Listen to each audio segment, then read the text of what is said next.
Hey everybody, and welcome to the 42nd episode of the Foundation First Fitness Show. I'm joined again by Mark Cesari. He was with us on last episode. If you did not check that out, I would highly recommend. It's probably one of the best episodes we've done so far, and I'm going to link it right up there or right up here, somewhere like that. And you guys can just click that, head back there, watch it before you watch this episode, because this ties in really well with last episode. We're going to be talking a little bit about that. So Mark, thank you for joining us again. Always a pleasure to be here. And let's just kick things off. Last time you spoke about pelvic stability, it was something you brought up, and I thought it was really interesting. I really felt like that was there was something that you were talking about there that really kind of resonated with me. You know, ties in a lot with what I do with my guys and my clients. And I really think it's important for everyone out there to listen, because I know I preach it all the time, but oftentimes, you know, when I'm constantly saying something, sometimes it's good to have some outside opinion on it, maybe give a little bit of a fresh look on that. So last time we spoke about pelvic stability and stabilizing the pelvis and all the kind of nuances, and not nuances, but what it could actually do and how it helps you out. So what do you think is the most important thing with stabilizing the pelvis? What is the main goal with that? I think the main goal, to be honest with you, is, well, first, thanks for pestering me into another episode here, but I think the main goal with it is flexibility. Mm-hmm. Essentially, one of the biggest complaints you hear from anybody, whether it's an athlete or just an average Joe, is I'm tight, I'm stiff, I got to stretch. That's probably not the answer. You know, if you have tight hamstrings, it's probably just because they're weak. It's probably because your hamstrings are trying to hold on to a pelvis that isn't stable. So that seems real simple. Just strengthen the hamstrings. But if your hamstrings are in a position where they're at a disadvantage, I use the mechanical disadvantage all the time, right. They can't stabilize the pelvis. They can't help. So they have to be tight because they're not strong. And I'll break it down for those at home right now. If I take my bicep and I'm in a full stretch and you ask me to do a bicep curl from this position, I could do it with 30 pounds, 40 pounds. But if you put 60 pounds in my arm, this can be pretty challenging. If I bend at 90 and I take that 60-pound dumbbell, I might be able to bring it the rest of the way. Okay? Why? Because now my bicep is engaged and it's at a mechanical advantage. It's no longer at its furthest point. It's no longer on a stretch. It's shortened and it wants to work. Now let's bring that back to the pelvis. If my pelvis is tilted forward and my hamstrings are in a huge stretch, I feel like my hamstrings are tight, and they're now in this position at a disadvantage, I got to find a way to put them at a position where they are now at a mechanical advantage and want to work. They want to be here. That's the challenge. And that's where we get into hip stabilization, because the weakness side of it is causing the inflexibility that might never even be present. Because I could lie someone down, put them in a 90-90, or lie them down and do a hamstring stretch. Stretch them all you want. They're flexible. Yeah. They get to 90 degrees. Absolutely. So maybe you don't have tight hamstrings. Maybe you have weak hamstrings or an unstable pelvis. Maybe your hamstrings are super strong. They're just not in a position where they want to work. So, you know, I know that's a long-winded question. I could probably talk the whole episode on this point. But I'm gonna take a break in it so that can sink into everybody kind of listening at home. Absolutely. And kind of let's bring that into the next phase of it, of now what? How do we build stability at the hip? Man, I'd love to hear your talk more about it, to be honest. I mean, you're doing this every day with the general population, with athletes of all ages. I'm stuck with such a small sample size, but correct me if I'm wrong, but most of the hip stabilization part is a lack of awareness. Yeah, it really is. You know, most of the time I deal with a lot of my clients, and for those of you who are out there watching who have worked with me at some point, you guys know better than anybody else. You know, when we did TVA stuff with you guys, and I did that first, get your TVA to contract, it was, I have no idea what's going on. And it's more just an awareness thing to understand, how do I get that to contract so that it's setting me up for everything else. And it's not the, oh, my hamstring's tight anymore. Oh, it's, oh, this is actually what's happening, because I don't think I've ever given. I'm trying to think really hard about the last time I gave someone like a stretch before I was like, okay, we got to build some awareness, because we got to make sure that if this is a flexibility issue, we better be damn certain it's a flexibility issue, or else we're just we're just going in circles. Right. And we're not helping our clients. Absolutely. And I think that's the most important thing. If our clients aren't getting results, they're going to lose trust in us. Mm-hmm. And we're going to do that in the best way that we know possible, and that's through anatomy.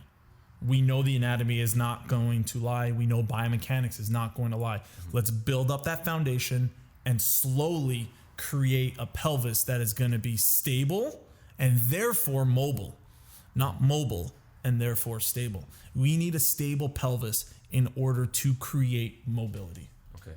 And what do you think the biggest problem is that's causing this lack of awareness, lack of pelvic stability? Is there something that you think that's in the everyday routine that's leading someone into this kind of path? I think if you asked,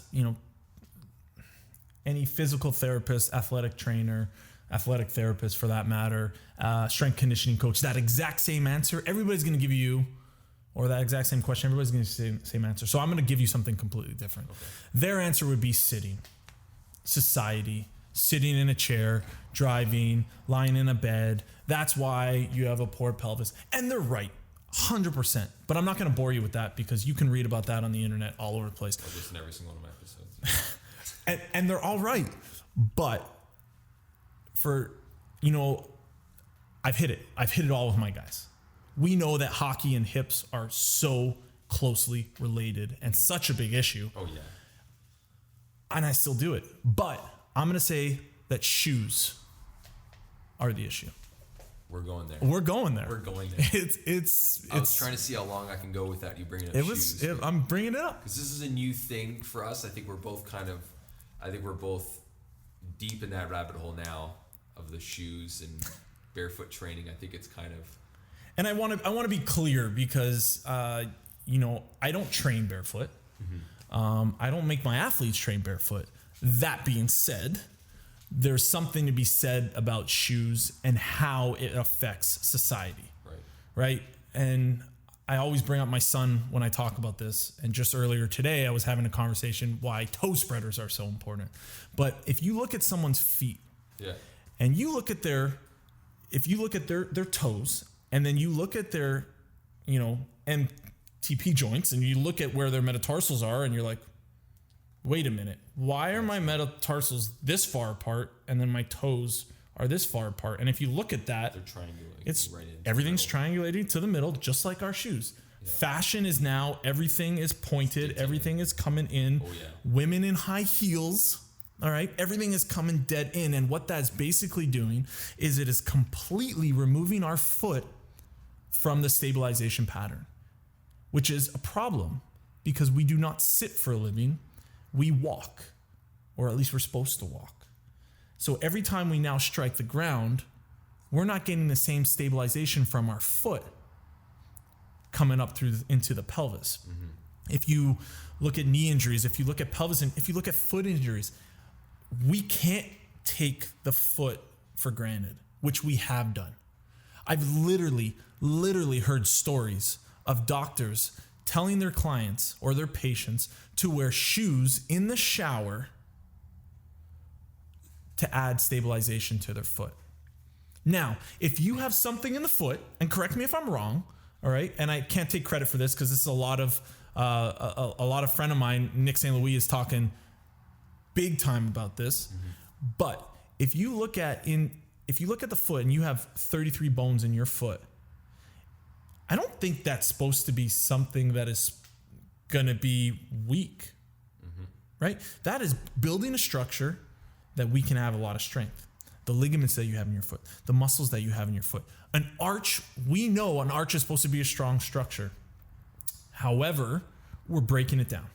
And then when it gets broken down, we're adding support to stabilize it. Something that is already supposed to stabilize us. Mm-hmm. And that's where I get really, really interested in all this is, all right, well, where are we going wrong here? Is it the sitting that's causing us this problem? Yes. But what about the feet? And what about the things that we choose that we would never think would affect us, but style and your preference in shoes could really affect your low back, your hips, your quality of life? I just think it's super interesting, and I think it can't go unnoticed. Yeah. I think it's something that, I mean, I haven't mentioned it at all because I knew this was going to be one of the talking points that I really wanted to go over with you, because I thought you probably had way more understanding of this, but it's something that, of people that have been, probably over the last 6 months now has been something, 6 months to a year has been something I've really been starting to push a lot of my clients on. I got one of my clients on toe spreaders just the other day, and she actually came in, and I'm going to bring this up, but she's totally cool with, she just came in talking about back pain, stuff like that, and I was like, and foot pain. She's like, I've always had foot pain, stuff like that. I'm like, all right, well, let's try to release the bottom of your foot. Let's try to get some movement. Let's try to get some structure. And then from there, let's see what we can do. Let's get some toe spreaders, because I saw her toes were just kind of collapsing and kind of colliding into each other. I'm like, maybe you should spread those out. And literally within 1 week, she saw a night and day difference. Actually, I wouldn't even say 1 week. It was literally after the session we did of just doing some stuff on the ground with her foot and understanding it. Literally, she was like, this is the least it's hurt in 20 years, which is insane to think about. But it's something that if you start paying attention to it, you almost go, whoa, hold on a second. I actually do have a lot of soreness in my foot. And, whoa, my feet are looking like that. And it's something you draw your attention to because we think it's normal because it's being done all around us. Right? So, how long did she last in those toe spreaders the first time she put them on? I haven't. She hasn't gotten them yet. Okay. But she ordered them 2 days ago, which I'm worried. I haven't mentioned it to see that. But I think I think I should just let her know that it might be a little bit shorter than she thinks it's going to be. I've tried to. I use them all the time. I use them on the way here. Yeah, right. I use them on the way here. It's a perfect opportunity to kind of put your feet up and spread your toes. I know it sounds funny and people look at me like I'm crazy, but the first time I put them on, I was kind of a little weary. I didn't know what to expect. Got really used to them. Took me a little bit of time. You got to build your tolerance up. Went away for a couple of weeks, forgot them. I was like, it's all right. I'll be okay. I wear pretty good shoes.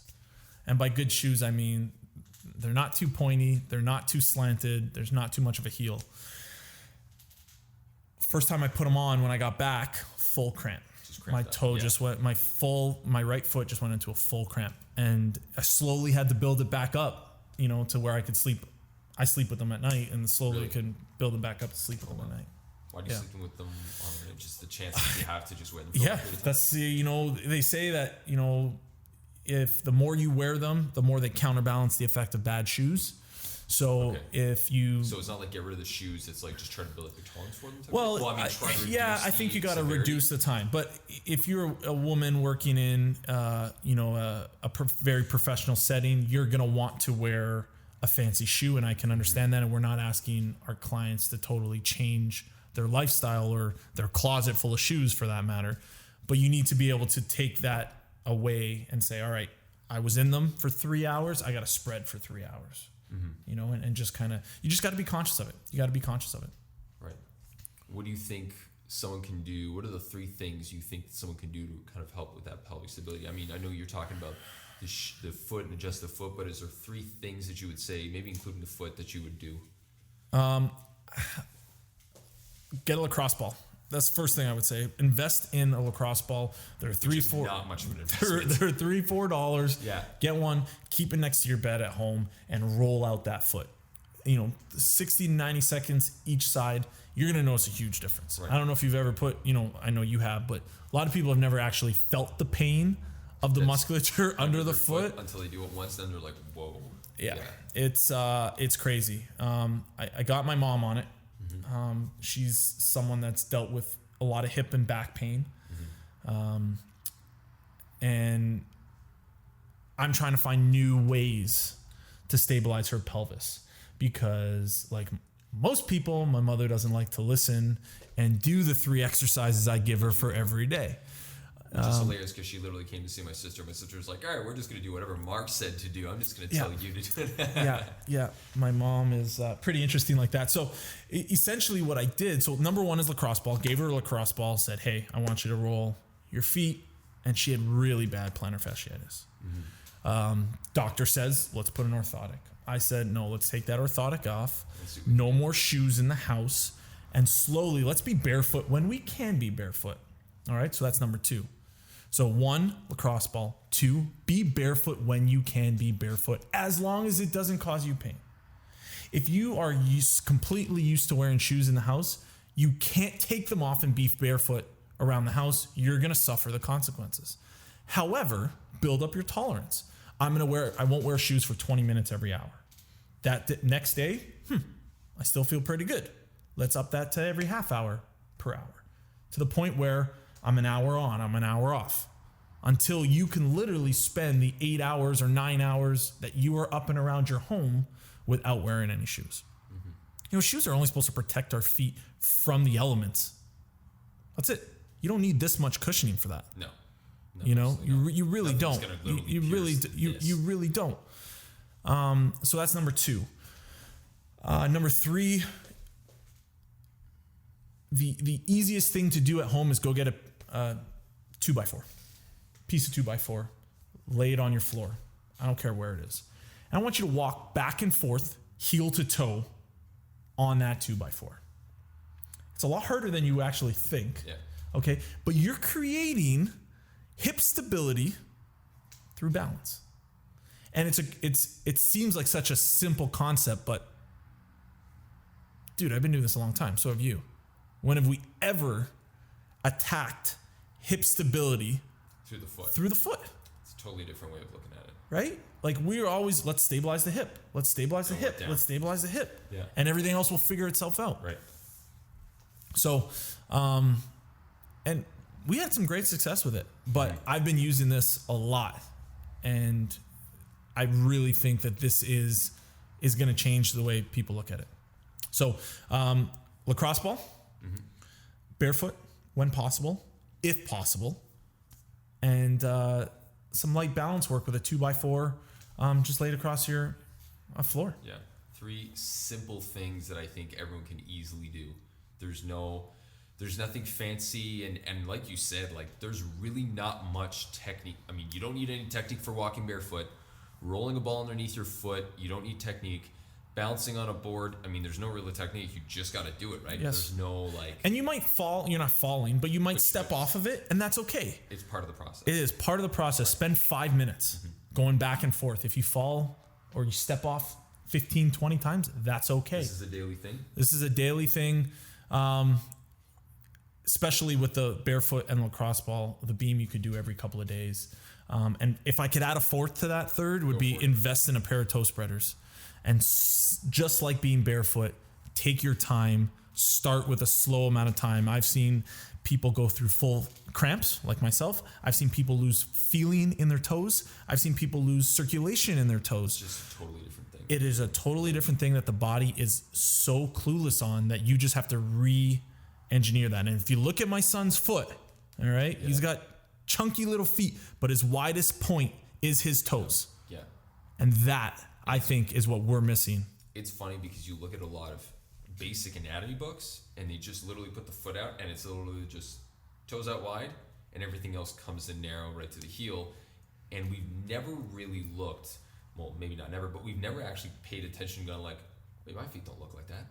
And we never asked ourselves the question, like, why doesn't it look like that? So this is a really interesting take. I think this is something that is, the 4 tips are super, super easy to do. Like, there really isn't much to it. And this is a totally different way of going about things that, does it mean it's necessarily going to work for everybody? No. Does it mean it's something you probably should be doing? Yes, because there's probably something that may come up later on down the road. But if there's a chance this works, why not do it? It's so simple. Why not do it? So simple. And anybody can do it, and you're not going to cause any more damage to yourself if you're cautious with moving. Absolutely. So for those of you out there who are listening, those of you watching on YouTube, the camera stopped. Sorry about that. We just noticed this now. So what I will do is I will put a link on where you can go get some toe spreaders and where you can basically get a foot care kit and basically like a foot health kit. There's a company out in Ottawa Canada that kind of does this stuff, and you can really grab some stuff off them and off their website. A couple things. I think it literally is not more than $25, something like that, 20 to $25 for an entire bag of literally the entire kit to take care of your foot. So I'll put that link in the description so you guys can click on that, check them out. It's definitely worth it. You will not be sorry. And thank you again, Mark, for being here. I really appreciate you sticking around for a little bit longer to get this second one out. I'm looking forward to the next time we get to do this, because I think everyone really probably got a lot from this, because it was really interesting stuff with an insanely basic almost solution or process that they could go about to get the results that you're talking about. So thank you again for being here. I appreciate that. My pleasure. And if we want to field questions in the future, we can get up on a Skype episode. And if you have some clients that want to do some questions like that, I'm totally open. Absolutely. Let's do that. So if anyone out there has any questions for Mark or myself, what we can do, or anything that we discussed today, what I'll do is I will basically just kind of gather in all these questions, and we'll set up a call for another episode, obviously, and I'll let everybody know what episode that is, get a kind of a preempt to it so everyone knows exactly what's going on, and we'll definitely get those answers, those questions answered for you. And if any of you guys are watching on YouTube, if you're still watching on YouTube, hit subscribe, leave me a little comment, let me know what you guys think. For those of you listening on the podcast, thank you very much for lending us your ears for the last 20 minutes or so. And until the next time, guys, keep building your foundation.